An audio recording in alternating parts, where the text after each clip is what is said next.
me, it was he got up out of bed and he went into the bathroom and I was watching him and I thought I could spend the rest of my life with this guy. You know, he's not the perfect man, but he's perfect for me. And Aww. it's all about compromise. But I mean, when you look back on the 30 years, yeah, I have to say that it's like the perfect metaphor for us and our relationship and, you know, where we are in the world. It's hard to put into words. I was happy to be with him. Wasn't thinking about that we'd be having this interview 36 years later.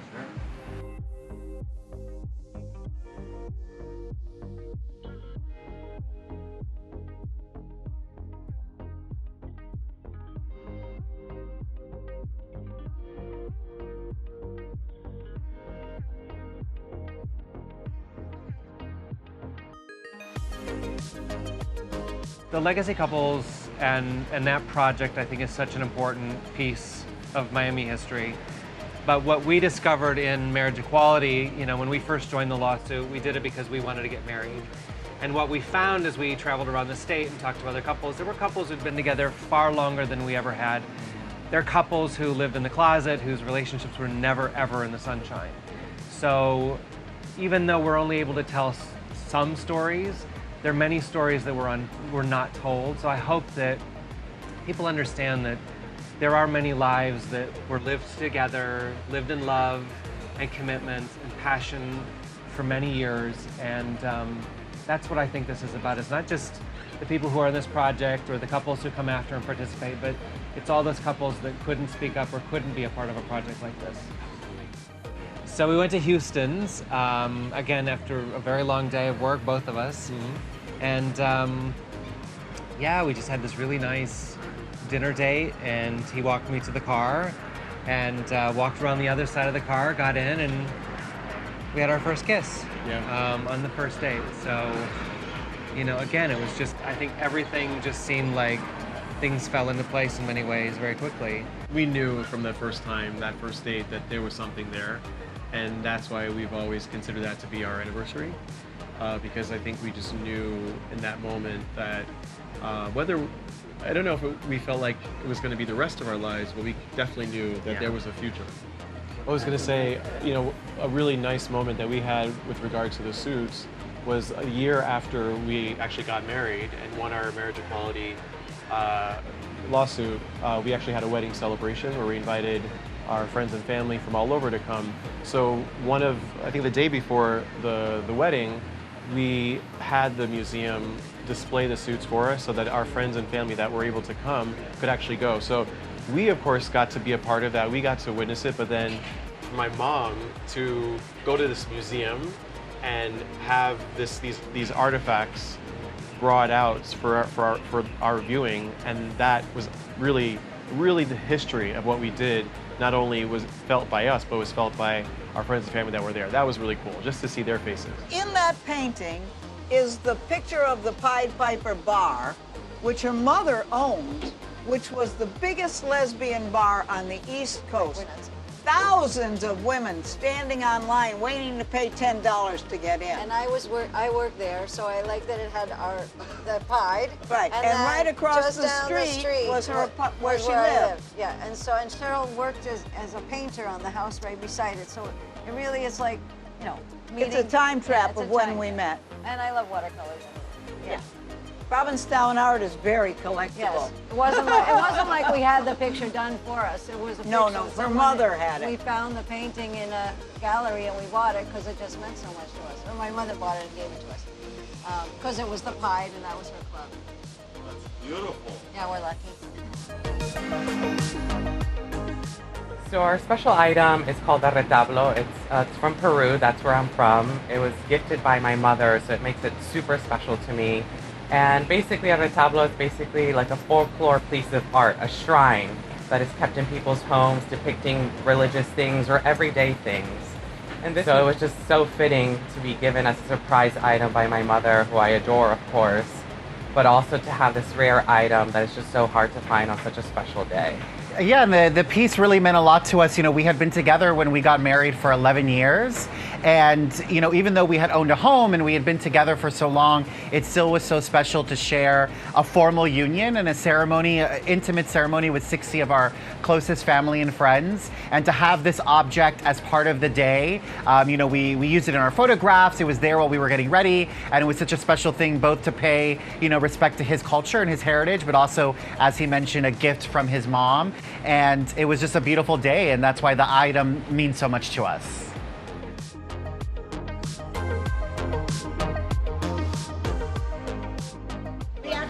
We actually met at it's kind of a long story. And we met at work. We became friends with another guy, and this other guy got married and started having these holiday parties, and she and I lost touch with each other, and we started reconnecting because of this guy's holiday parties. In a nutshell. Nice. Yeah. And they were called Christmas parties. They were called. And after the third year, on the way, it was like kind of crazy. One year we met each other well, 1 year you didn't come to the party. The first year I didn't come. You didn't come. But then the second year, she gave me her card on the way home, and she's like, "Oh, let's get together." I'm like, "Yeah." And then, of course, then the third year, that's when we found out. Let's meet and go up together. Right. Let's meet and go up together, and then that's when I found out that she was actually gay, because I didn't know she was gay. Okay. Anyway. I didn't really know I was gay either. There you go. So anyway, that was that. And then after that, we took the train home together, and the rest is history. Yeah, when we finally went out on that first date, December 21st, 1991. Yes. We went to see the Angelica. We went to the Angelica movie theater. It was freezing. It was freezing cold that day. And we went to see Life is Sweet. And it was a foreign, no, it wasn't a foreign It wasn't a foreign film. It was called Life is Sweet. And we went there, and and we went out to dinner afterwards. And I remember sitting at Tutta Pasta in Greenwich Village with Jessica, and all of a sudden the restaurant was closing. And I was like, wait a second, we got here at like 5 o'clock. How is this restaurant closing? So, and then I always kept the ticket stub, and I have it to this day, and it's one of our very special memories. And you know what? And I know it sounds cheesy or whatever you want to say, and but you know what? We've been very, very fortunate in our lives, and life has been very sweet. We lived on the same block in Chicago, right Chicago downtown, near downtown. He just got out of the service, the Navy, and I was in high school, going to high school. He was 27, I was 18. Immediately, we kind of liked one each another, other, yeah. And in a short time, it expanded to more of a love than just an acquaintance. And the friendship soon grew to a romance. And the romance lasted and has just expanded over the years. And after all this time, I knew that I did the right thing. Oh, I love that. I love that. We live in Florida, but we got married in New York State because Florida was the last state to accept gay marriage.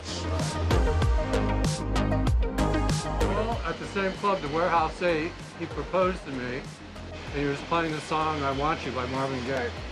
Yeah, I mean, to me, it was just something clicked when I saw him, and we've both come from the music business background. We were both in the music business. So it was kind of a natural synergy between us.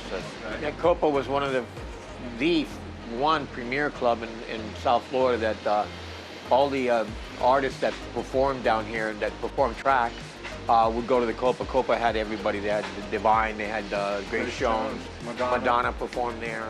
We had a lot of firsts there, and it was pretty well known as being artists would come and perform at.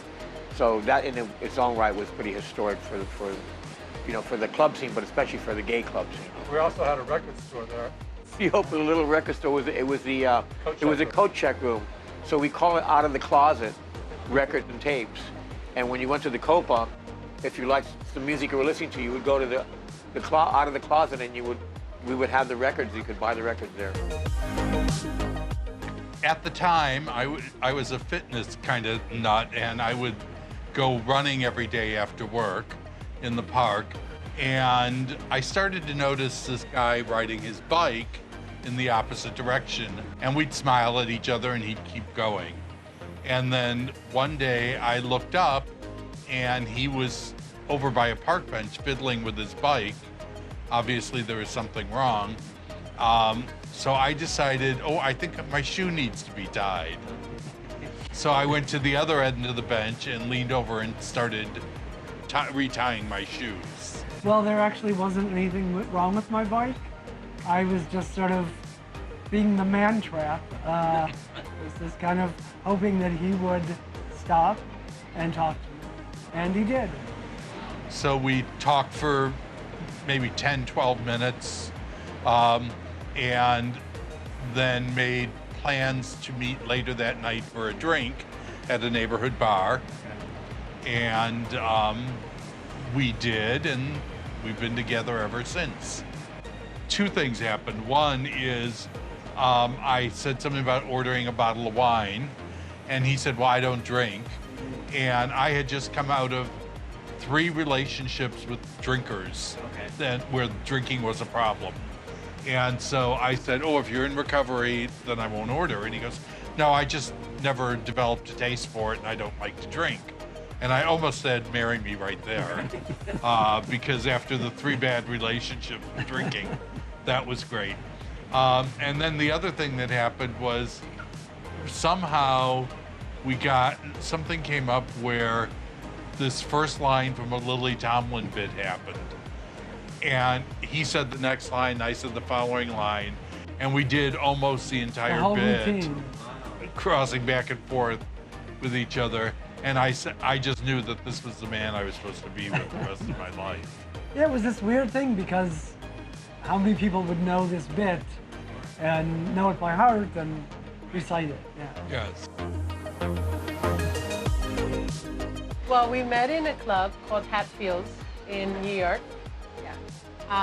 We met through a mutual friend, and we've been together ever since. So I like butches, and so she was across the floor in Hatfields, and I was walking in, and I just spotted her, and she was just the ideal butch that I would date. So, yeah, that was it for me. I don't know, what was it for you? Well, the first week, we would stay on the phone, like, for hours. For hours, yeah. Hours and hours. And we have a son together. That's right. 25. 26. He's gonna be. Oh, he's gonna be 26 this month. He's 25 still. Yeah. I think everyone argues. I mean, we definitely argue, and no. So sometimes, you know, it's her. Sometimes it's me. Sometimes it's both of us. It doesn't really matter. But I think it doesn't matter if you're gay or straight or anything like that. Everybody has arguments. It's how you work it out, because you know, there's some times that we can just don't talk to each other, right? So this way we can calm down because, hey, I'm Puerto Rican and I'll throw something at you. But, you know, at the end of the day, you know, you have to realize what you really want in your life, you know, and I love her very much. So, you know, Miriam is a very easygoing person, and so, you Until know, I'm not. Until she's not, okay. but you have to be able to communicate. Yeah. Yeah, I think out of the 32 years that we've been together, I think we've only been encountered with 2 times that anybody's been ever negative with us. Yeah. We're very open. Yeah. So, you know, if you meet us, I mean, we're not, hey, we're gay, but, you know, we are who we are. Sure. I mean, you can tell. Yeah. You know, there's no reason for that. But I think that with us, I think it's very important to be open. Yeah. Because, you know, I mean, especially when you're in the school district, you know, the kids. With the kids, yeah. And, you know, when you're doing all that, and then there's some people that feel, you know, to be hidden, it's better so that you don't have to, I guess, answer questions or anything like that. But we didn't take that approach. No. We're very open, and if anybody did ask, we did tell them. But I think it's pretty much very normal, you know. Well, yeah, we've been together for a while there. Yeah. This is when she had long hair. She misses my ponytail. Ponytail. I How don't. long was it? It was pretty long. It was long, yeah. When I finally cut it, we donated it. Yeah, here. yeah. So, Yeah. But this is us. That's us. All right. We met in 1985, when there was the beginning of the AIDS crisis and nobody was doing anything and people couldn't get into. That's a pretty good summary. I'll just add that it was at Health Crisis Network, and it was their first big volunteer drive that Mark came in. And I had already been involved in the organization. I had joined the board and was the chair of the finance committee. It was in 1985. I was 22 years old. And he joined my committee, and as he said, it was a quite whirlwind. One night after a committee meeting, we ended up together, and we were together ever since. We've, in the 36 years, we've had so few issues to compromise about that we've always been able to support each other, and usually one is stronger on it than the other, and we just take turns of supporting each other. Yeah, great. If he's interested in it, then I get involved and I support it and enthusiastically am involved. And he's been the same way with every project that I've taken on. He's my biggest cheerleader. And if I, and when it comes time to go to the event or give that extra money or whatever, we never question, okay, I know this is important to you, we're going. Not, oh, this is your thing, I'm going to stay home or whatever. We've always been deeply involved in each other's projects and events, and that's how it's worked for us. We met through a mutual friend who wanted to put us together. Actually, he was a man we had both separately dated until we realized he was married to a woman and had 2 children. So classic Boston story. Charismatic, very handsome. We were the only 2 men that ever turned him down when we found out that he was married. And so he, of course, thought, you 2 belong together. And we refused to meet because, as I told him, John, you're not actually the best character reference. But finally, after 3 months of him hounding us, he was having me paged at work. Finally, we decided, let's just have a drink. I'm not looking for anything. He wasn't looking for anything. Let's get John off our back. Literally. And it was the best first date I've ever had. Yeah. Well, it happened pretty quickly. I'm guilty because I was the first one to say I love you. Okay. Which is weird because I was not a relationship person at all. Was not looking for one, didn't believe in them. Rich had never been in a relationship longer than 4 months before me. Yeah. So. Well, I'm more interesting. I'm more talented. I'm outgoing. I'm an introvert, but I'm outgoing. He's more reserved, but he's actually more extroverted than I am. He's a Capricorn, I'm a Pisces. I'm German, he's Sicilian. Right, so we're just very different. He has hair, I don't have hair. But there's something about it that works. We met at a friend's house. A coworker of mine asked me to come over her house after work, and I went to the house and I was there for a few minutes, and maybe like 5 or 10 minutes in comes Rachel and another friend, and that's how we met. So we met, let's say, like on a Thursday and was hanging out like that Saturday. Oh, wow. Yeah, it was pretty quick. The kids have been great, actually. We did so much because we met so young. I was 22, she was 21. We're in our 40s now, so a lot of time has passed. We've traveled a lot, we've done a lot, so it's kind of like the kids was kind of like our settled down moment. But it takes a lot of work to stay connected, you know, emotionally, sexually, everything. And I think the best thing that we do is just like a lot of communication. And his dad was actually our attorney. His dad is our attorney, and we became great friends with him. And through the years, we found out that his son was also part of the LGBTQ family. And that opened up doors for us all to meet, and we just became good friends. And the next step was, do you want to be our baby daddy? Yeah. Well, I lost the pool game, and he won. We're trying to decide who won and who lost still. But it's literally, I was in a bar and he was playing pool. We had seen each other about a week before, and he came back. And he was playing pool, and I was watching, and he won the game, and the last player left, and he turned and looked at me, and he says, "You want to play a game of pool?" And I don't know, I thought he was a little shady. So I didn't want him to know that I had any monies. I said, "I don't have a quarter." So I got a quarter. He had a quarter, sure. And so we went for coffee. He came home, and we've been together since the night we met. Wow. Yeah, I think the biggest change was obviously marriage. Sure. I mean, acceptance. When we first got together, marriage wasn't on the radar. It wasn't really anything we wanted either. That's fair. It was an institution that we had not been treated well by, and we just assumed that it'd go away. Yeah, sure. Fair enough. And when you look at the March on Washington in 1977, the first one, they had 5 goals. None of them were marriage. And then when it was legal, I turned to him and I had to ask him 3 times. I mean, we'd been together 35 years, 34 years by then.